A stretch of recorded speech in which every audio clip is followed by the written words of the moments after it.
Middle Market Growth Conversations, a podcast for dealmakers discussing the trends shaping the middle market. I'm your host, Carolyn Vallejo, and this is a production of the Association for Corporate Growth. A huge portion of AI's potential for many sectors is its promise to replace low expertise entry-level workers, but experts warn the shift may be removing a crucial segment of the talent pipeline. Here to discuss strategies for balancing AI adoption with the health of that pipeline is Atta Tarki, founder and chair of ECA Partners. Atta, welcome to the podcast. Thank you for having me. Thank you for being here. And first, we want to get to know you a little bit better. Tell me about your role at ECA Partners and your areas of expertise. Yeah, I'm the founder of ECA Partners and the current chairman of the company. We partner with over 100 private equity funds on their executive search and talent needs. And what sets us apart is that we were founded by former management consultants, so we bring a more systematic approach to the talent acquisition function. Which I summarized in the book Evidence-Based Recruiting, which was published by McGraw-Hill Education. And today I write on this topic for Harvard Business Review and serve on the board of 4 different recruiting companies, one of which is a $600 million private equity-backed one. Excellent. And just for a bit of fun, if you could learn any new skill in 2026, what would that skill be? Well, I would say right now I'm focusing on mejorar mi español. So Muy bien. That's my focus. Bien hecho, muy bien. All right, well, let's get into our topic of discussion today, AI. It's projected to eliminate a lot of white-collar jobs. This is not new. Everybody is talking about this, and it's becoming a closer and closer reality for a lot of people. There is a unique problem here, though, cropping up at a lot of companies that are seeing these productivity gains as a result of AI, and they're realizing that it's going to impact their talent strategy in a pretty big way. So can you kind of spell out what that challenge is for us? Yeah, right. I try to distinguish between some of the futuristic predictions, like the one from Sam Altman saying that AI is going to soon replace the CEO role in your portfolio companies. And then some of the more tangible changes that we already are seeing and are going to be closer in the near future. And when it comes to the tangible stuff, I'd say that the changes in terms of AI and its impact on hiring is already here.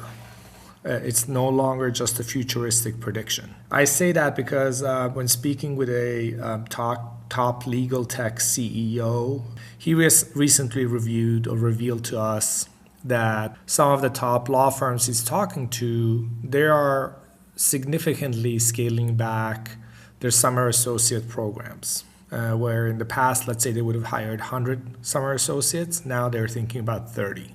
And similar discussions are being held across different sizes of firms as well as different segments, especially in the professional services firms. Deci Bio, a 50-person consulting firm in 2021, was hiring 15 people in its incoming class. In 2026, they are scaling that back to 3 or 4 people. And this is despite the fact that the firm has been growing at double-digit revenue numbers. Wow. Yeah, so it's pretty significant impact. No, it's a pretty significant impact for sure, and something that's impacting a wide swath of industries and types of businesses. Now, you wrote a Harvard Business Review article on this topic, and it largely focused on the impact on law firms and management consultancy firms. Can you talk about how this trend could impact private equity and their portfolio companies? Yes, absolutely. I would say that the apprenticeship model has been the norm across a lot of companies in terms of how they grow, not just the current talent pool and how they get the core of their grunt work done, but also in terms of how they're fostering their future leaders. And that's not just true for law firms and consulting firms, or most of their partners are coming from people that they hired many, many years ago as an entry-level associate, but also companies like General Electric and Procter & Gamble popularized this model and across many other sectors in the economy. And what I was just outlining in terms of kind of like the impact of AI on hiring strategies today in terms of shrinking the incoming classes of hires, it's going to have an implication for the talent pyramid going forward, right? Where If you no longer have that starting class of 100, how are you going to get to those two people in 10 years from now that we're going to make partner at your law firm, consulting firm, or top management at GE, etc.? So I think that this changing talent pyramid will have implications for the future of these companies. So, as we mentioned, this is affecting a wide range of industries, and private equity firms are really becoming industry specific. They're really targeted in their approach oftentimes. So I'm curious which spaces and which sectors are most likely to be impacted by changes to their talent pipeline as a result of AI. Yeah, absolutely. I think the changes that we're seeing from the data so far is that business services is impacted the most. Like we talked about law firms, we talked about consulting firms. If you look into the software space, whether it's IT consulting firms or software and tech companies themselves, those are the ones that are impacted the most. But like I was mentioning, even companies like GE and Procter & Gamble, who've had this apprenticeship model and where they bring in a lot of entry-level talent and large cohorts of them to do a lot of the grunt work, they're going to start seeing changes to that because those tasks can be done much more efficiently with AI. And I don't think that the companies will just overhire at that level and have people sit around without being busy.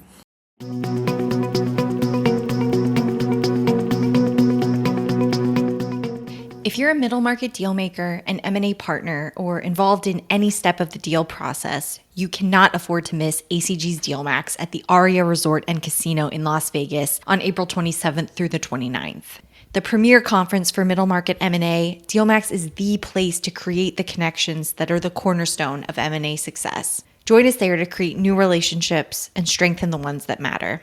Learn more and buy your pass at dealmax.org.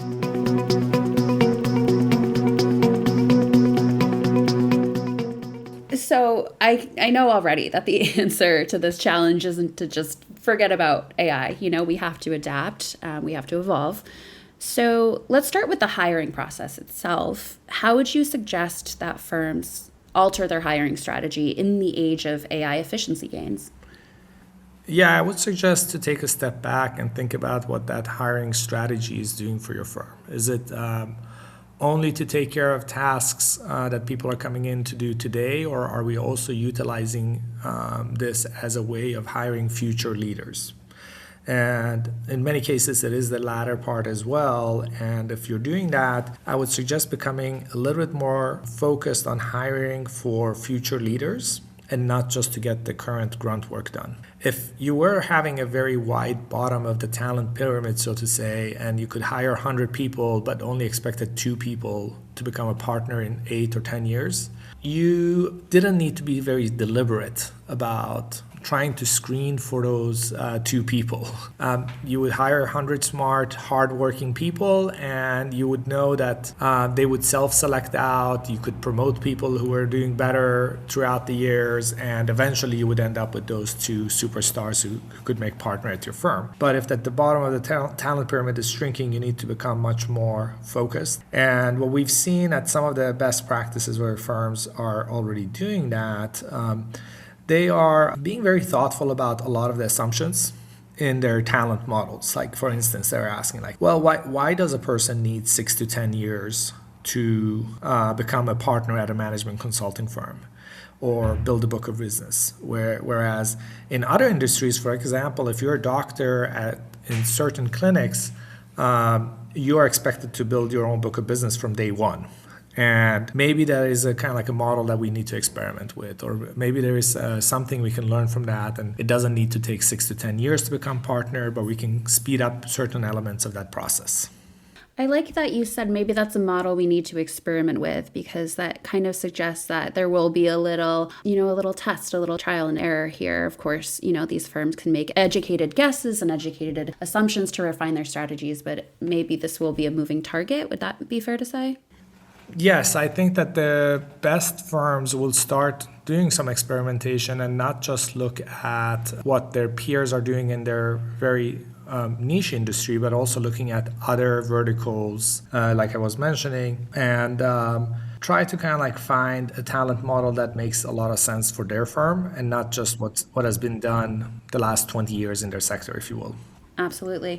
You also noted in your Harvard Business Review article that it's time to reconsider some of the older quote unquote rules and business models that may not be particularly effective in the age of AI. As these businesses kind of get their footing, do some of these little experimentations that you just mentioned, what are some of the components of their business models that you think will need to change? Well, I think if you're looking at a lot of the business services firms, for example, they've based their models on billable hours. And I think that that's going to be less sustainable if you can do a lot of the work and clients know that you can do a lot of the grunt work in much less time with the help of AI. So what we were seeing in a lot of the law firms, fixed fees have become much more common. We're even seeing some subscription-based models gaining traction. And these are some of the initial changes we're seeing.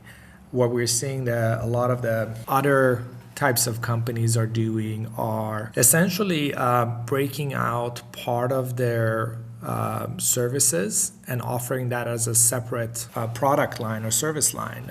Take the company Decibio that I mentioned earlier, for example.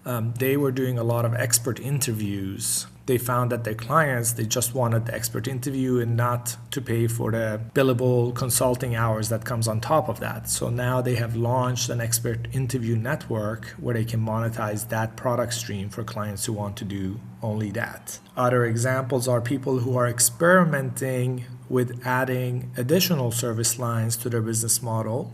If you look at NextGen Healthcare, which was acquired by Thoma Bravo in 2023, they've expanded from primarily being a SaaS EHR practice management platform for ambulatory practices to also adding additional service lines where they can expand into other areas such as revenue cycle management consulting and AI training programs for physicians delivered by clinicians that are leveraging NextGen's data platform. Okay, wow. Well, so certainly there needs to be some change on the horizon, if not a lot of change on the horizon. But I know that, there are businesses that can probably learn from past periods of transition and disruption, especially when it comes to their business and talent models. Can you tell us what we might be able to learn that investment firms and portfolio companies can maybe use and take those strategies from the past to implement today? Absolutely. If we go back to the early 1900s and the business model of a lot of law firms, we can learn a lot from that, I think. And back then, a lot of the law firms didn't have the current talent model. They were just loosely configured, kind of like groups of professionals that were working together, and some of the less experienced professionals would join the firm in the hope that they could learn a little bit from the more senior professionals, but they would be responsible for their own book of business and developing their own skills, if you will. And in the early 1900s, Paul Cravath transformed this model by hiring fresh graduates from top law schools and training them over time and developing them, rotating them into different roles, developing different skills for them. And if you look at between 2017 and 2025, you'll see that his company, Cravath, has been ranked number one on Vault's list of the 100 most prestigious law firms. So by experimenting with the talent strategy, he was able to build a competitive edge for his firm that lasted a very long time. And to my earlier point that you can learn a lot from adjacent sectors, McKinsey and Company learned from this sector by hiring their first MBAs in 1953 in the hopes to train these MBAs up in-house. And now, of course, that model of hiring MBAs versus what McKinsey was doing before, which was to hire experienced executives, has become by far the most popular talent model in management consulting and in a lot of other segments of the economy as well. So I think that what this lesson tells us is by experimenting with the talent model, you can gain a competitive edge that can last a very long time. Excellent. Well, don't be afraid to experiment and evolve. Thank you so much, Atta. I really appreciate you taking the time to speak with us today. Likewise. Thanks for having me on.